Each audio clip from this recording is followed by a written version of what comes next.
Greetings, dear, precious, magnificent, divine being that you truly are, always and eternally.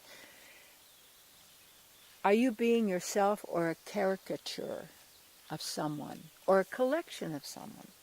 Are you being true to yourself, or are you true to a character or a persona or a PR thing? This is the one thing, you never want to believe your press, you know.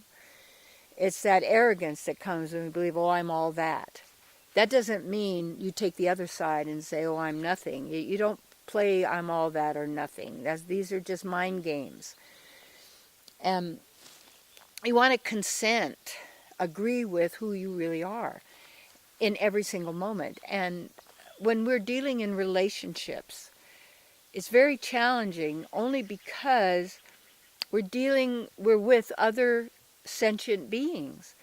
And there are very few beings who operate from their heart, because we're taught that. I remember when I was living in India, and even though the ancient Vedic teachings are very focused on the feminine, on the Divine Mother, and the beauty of the goddess, and the qualities, all the unlimited creative qualities of the divine feminine and qualities, yet they'll say that, and they teach it now, that women are less intelligent than men.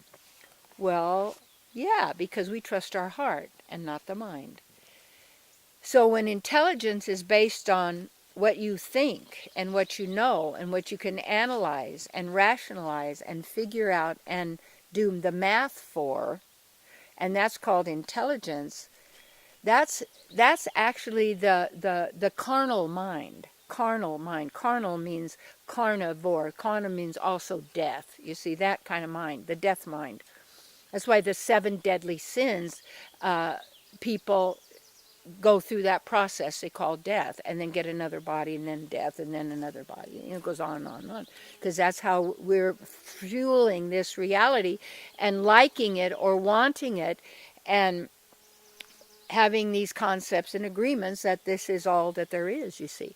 And if you don't go for the light, you go for the dark, and the dark is the dark, and the light is the light. And go beyond dark and light. This is all programming. This is all concepts. You know, this isn't who we are. And so what I realized in that ancient teachings of great wisdom, also all these teachings have some truth. And you have to know how to discern the truth from the false, because they can catch you with some fragment of truth, and then you start believing it all, and now it's a belief system that you're promoting and defending with yourself in every way, but you're limiting yourself. You're denying who you are. You are propagating your own jail sentence, so to speak. You see? No, understand. I'm working on that.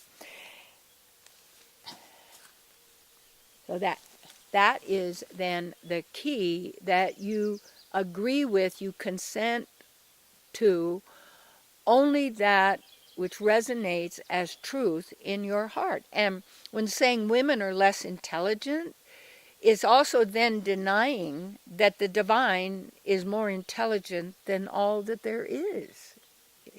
Now we then get caught up in feminine, masculine, and now we're going to have a male body, a female body, or maybe we're going to change. You got a different body because you're a different concept and a different idea and different. This is also, look who's getting the money, the pharmaceuticals. Look at the medical. We're going to do all this. We're going to get people confused. We're going to have everybody confused. It doesn't matter. I'm beyond gender. What is that? I'm beyond their sex thing. It's like, what? And you find the hype that we all have gotten into. We're giving our energy, our power to it, our life force to it. And we're trying to achieve this and trying to achieve that because we're not good enough, and one day we'll make it and we'll finally get there, and this thing will be it, and I'll be there, and I'll be great, yeah. What are you doing? You're already there. Take a breath. You don't have to achieve anything. You don't have to prove anything. You don't have to have ambition. Oh, I'm going to become this. You can't become anything. When you become a thing, you become an animation. I don't care for animation. And and it's like the same with our little stuffed animals and toys. They're real. They're not real.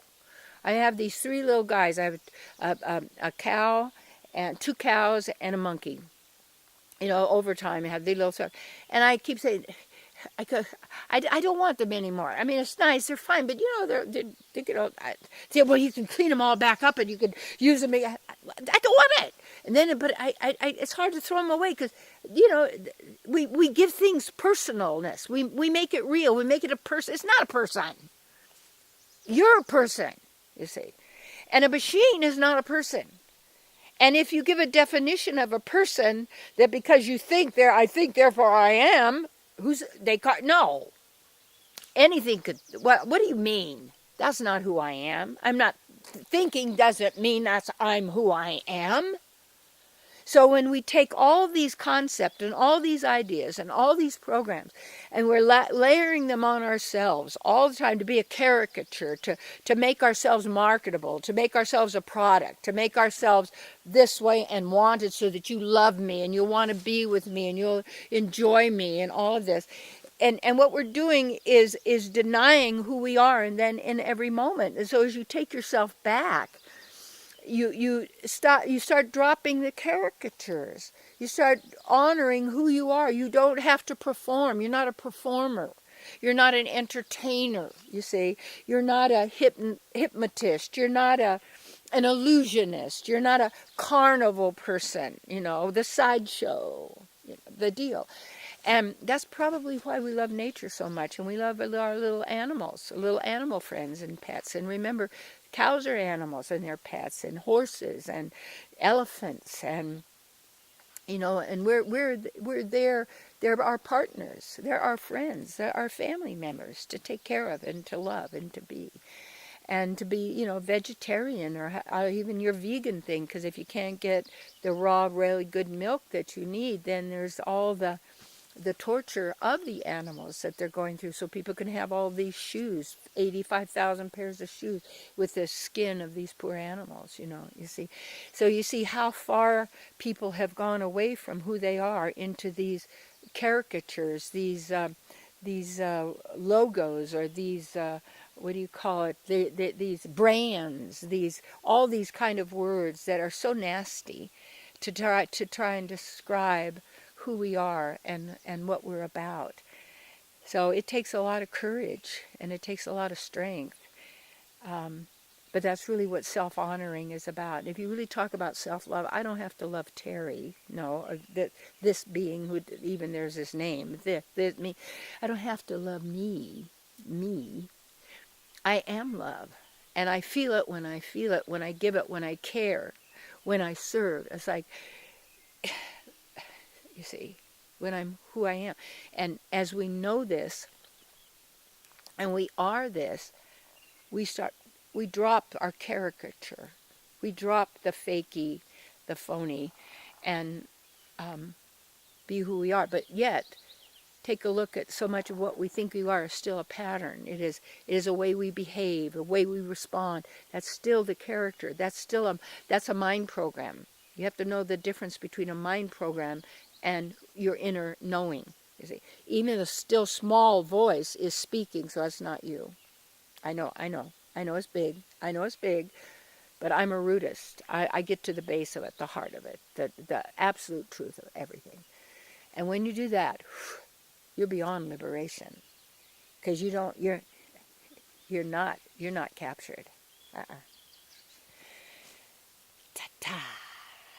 You are who you are. And that's what we're all waiting for.